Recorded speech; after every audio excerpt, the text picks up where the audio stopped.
హైదరాబాద్లో ఆర్థిక నేరాలు రోజు రోజుకి ఎక్కువైపోతున్నాయి. అమాయకులను బురిడి కొట్టించేవారు అడుగడుగునా సంచరిస్తున్నారు. సమయం చూసి మరి కుచ్చుటోపి పెడుతున్నారు. తాజాగా అటువంటి ఘరానా మోసం ఒకటి బయటపడింది. ఈ కేసులో 2 నిందితులను పోలీసులు పట్టుకున్నారు.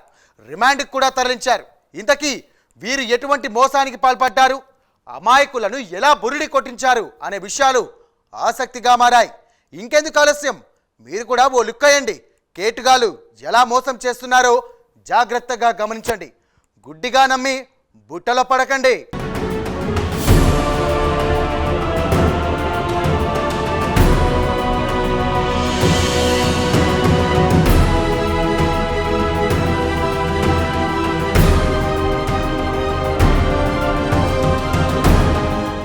అధిక లాభాలు వస్తాయని అమాయకులను నమ్మించి నట్టేట ముంచిన 2 ఘరానా మోసగాళ్లను పోలీసులు అరెస్ట్ చేశారు.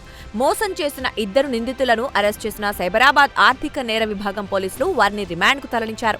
వారిద్దరూ చేసిన భారీ పెట్టుబడి మోసాన్ని బహిర్గతం చేశారు. ఏఐ ఆధారిత నకిలీ ఇన్వెస్ట్మెంట్స్ ప్లాట్ఫామ్లు, పాంజీ స్కీమ్లను ఉపయోగించి 3,164 మందిని మోసం చేసి దాదాపు 850 కోట్లను సేకరించారు.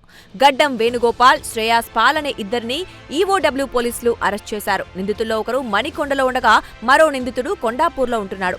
అరెస్ట్ చేసిన నిందితుల నుంచి టయోటా ఫార్చునర్, BMW కార్లు, రియల్ ఎస్టేట్ పత్రాలు, ల్యాప్టాప్లు, మొబైల్స్, 3,164 కస్టమర్ల డేటాబేస్, పలు బ్యాంకు డాక్యుమెంట్లను స్వాధీనం చేసుకున్నారు.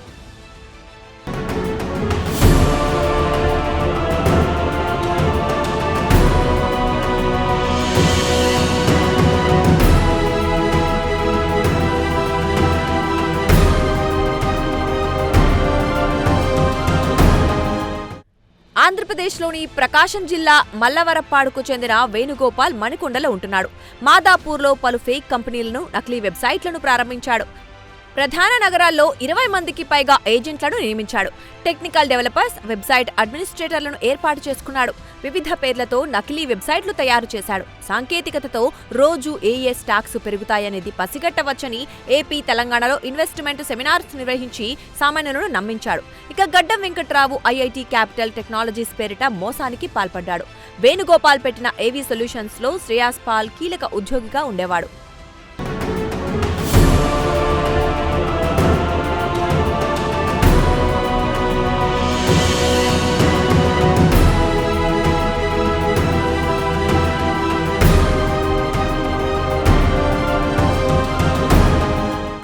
మధ్యతరగతి కుటుంబాల వారిని, విశ్రాంత ఉద్యోగులను లక్ష్యంగా చేసుకుని వేణుగోపాల్, గడ్డం వెంకట్రావులు అధిక రాబడి ఆశ చూపారు. తమ సంస్థలలో పెట్టుబడి పెట్టేందుకు మరొకరి రిఫరెన్స్ ఉండాలనే నిబంధన విధించారు. ప్రతి నెలా లాభాలు ఖాయమంటూ నమ్మకం కలిగించారు. నకిలీ డాష్బోర్డులు రూపొందించి భారీ లాభాలొస్తున్నట్లు చూపించారు. బాధితుల నుంచి సేకరించిన డబ్బును 21 మ్యూల్ ఖాతాల్లోకి మళ్లించారు. పెట్టుబడి పెట్టిన వారికి ఆ సొమ్మంతా స్టాక్ మార్కెట్లోనే ఉన్నట్లు చూపారు. సేకరించిన డిపాజిట్లతో స్థిరాస్తి వ్యాపారం, బంగారం, ఖరీదైన వాహనాలు కొన్నారు.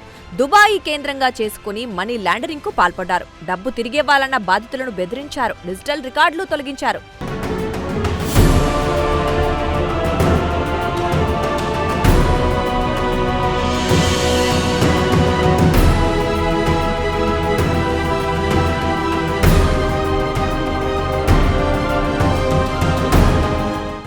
పుష్పాలగూడకు చెందిన ప్రైవేట్ ఉద్యోగి వారి మాటలు నమ్మి 23 లక్షలు స్టాక్స్ లో పెట్టుబడి పెట్టారు. లాభం ఇవ్వకపోవడంతో సైబరాబాద్ ఈఓడబ్ల్యూలో ఫిర్యాదు చేశారు. డీసీపీ ముత్యంరెడ్డి ఆధ్వర్యంలో ఏసీపీ రవీందర్, ఇన్స్పెక్టర్ వెంకటేశ్వర్లు, ఎస్ఐలు ప్రదీప్ కుమార్, అలంకృత్ గౌడ్ బృందం దర్యాప్తు చేపట్టింది. 2022 నుంచి 25 మధ్య నకిలీ కంపెనీలు ఏఐ సాయంతో దేశవ్యాప్తంగా 3,164 మందిని మోసగించి 850 కోట్లు కొల్లగొట్టినట్లు గుర్తించారు. ఏవీ సొల్యూషన్స్ పేరిట వేణుగోపాల్ 2,388 మంది నుంచి దాదాపు 441 కోట్లు, ఐఐటీ క్యాపిటల్ టెక్నాలజీస్ పేరిట వెంకట్రావు 776 మంది నుంచి దాదాపు 409 కోట్లు కాజేసినట్లు ఆధారాలు సేకరించారు. నిందితుల నుంచి 2 ఖరీదైన కార్లు, 11 ల్యాప్టాప్లు, 3 ఫోన్లు, 3,164 మంది బాధితుల డేటాబేస్, బినామీ పేర్లతో మణికొండ, హ్యాపీ హోమ్స్ లో ఉన్న ఫ్లాట్లను స్వాధీనం చేసుకున్నారు.